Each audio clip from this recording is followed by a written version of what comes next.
നിലത്തേക്ക് ചേർത്ത് വെച്ചുകൊണ്ട് നമ്മൾ പറയുന്നത് എന്തെന്നറിയോ?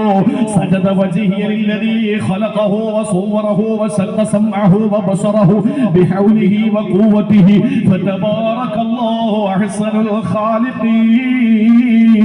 എത്ര പെങ്ങൾക്കറിയാ ഖുർആൻ ഖത്തമോദിയ ഉമ്മ, ഹദ്ദാദിലെ ഖുർആൻ ഖത്തമോടുന്ന പെങ്ങളെ, ബേക്കലിലെ ഖുർആൻ ഖത്തമോടുന്ന ഉപ്പ. ഈ 14 ആയത്തുകളെ നിങ്ങൾക്കറിയോ? ഈ ആയത്തുകൾ എത്തുമ്പോ നിങ്ങൾ സുജൂദ് ചെയ്യണമെന്ന വിവരം നിങ്ങൾക്കോ എനിക്കോ ഉണ്ടോ?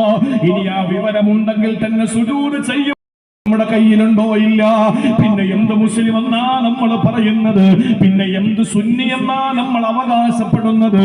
സുജൂദിൽ നമ്മൾ പറയുന്നത് സജദ വജ്ഹിയല്ലദീ ഖലഖഹു വസവറഹു വശഖ സമഅഹു വബസറഹു ബിഹൗലിഹി വഖുവതിഹി ഫതബാറകല്ലാഹു അഹ്സനുൽ ഖാലിഖീൻ.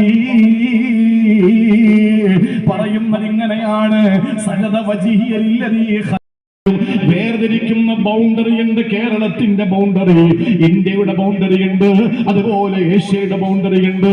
പ്രിയമുള്ള സഹോദരങ്ങളെ, ഏത് രാജാക്കന്മാർക്കും ഒരു ബൗണ്ടറി ഉണ്ട്. അല്ലാഹുവെന്ന് പറയുന്ന സൃഷ്ടാവായ പടച്ചതമ്പുരാൻ ഒരു ബൗണ്ടറി നമുക്ക് നിശ്ചയിച്ചു തന്നിട്ടുണ്ട്. ആ ബൗണ്ടറിക്കപ്പുറത്ത് ആ പരിധി വിട്ടുകൊണ്ട് നമ്മളൊന്ന് കടന്നുപോയാ ഈ ലോകത്ത് ജനിപ്പിച്ച അല്ലാഹു തആല ഏറ്റവും സുന്ദരമായി നമുക്ക് കഴിക്കാൻ ഇഷ്ടം പോലെ ഭക്ഷണം തന്നു. എന്തും കഴിക്കാൻ നമുക്ക് അല്ലാഹു അവസരം തന്നു. മട്ടൻ വേണമെങ്കിൽ കഴിച്ചോ, ചിക്കൻ വേണമെങ്കിൽ കഴിച്ചോ. നിങ്ങളുടെ എങ്ങോട്ട് വേണോ നമുക്ക് ഉയർത്താം, താഴ്ത്താം, എന്തും ചെയ്യാം. ആരാന്റെ മൂക്കിന് മുമ്പിൽ എത്തുമ്പോ അവിടെ അല്ലാഹു ഹദ്ദ് വെച്ചു. ഇനി പാടില്ല. ഇനി മിഡിൽ ഈസ്റ്റ് മുഴുവനും ഞാൻ നരകമാക്കുമെന്ന് പറഞ്ഞു തീർന്നില്ല.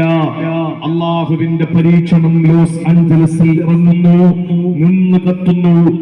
അമേരിക്കയുടെ ചരിത്രത്തിൽ ഇത്രയും വലിയ കാട്ടുതീ പടർന്നു ഉയർന്നു പൊങ്ങിയത് ചരിത്രത്തിൽ വന്നു. പെട്ടെന്ന് അയാള് വാഹനം നിർത്തി ഒട്ടകത്തെ മേയാൻ വിട്ടു. എന്നിട്ട് അയാൾ ഒരു മരത്തിന്റെ ചുവട്ടിൽ കിടന്നുറങ്ങി. അല്ലാ കണ്ണു തുറന്നപ്പോൾ ഒട്ടകമില്ല. വാഹനം പോയി എന്നതിനപ്പുറത്ത് എന്റെ വെള്ളം അതിനകത്ത, എന്റെ ഭക്ഷണം അതിനകത്ത, എന്റെ വസ്ത്രം അതിനകത്ത, എന്റെ മരുന്ന് അതിനകത്ത, എനിക്കൊന്നുമില്ലല്ലോ. ആ ഒരു സങ്കടത്തോടെ വിഷമിച്ചു നിൽക്കുമ്പോ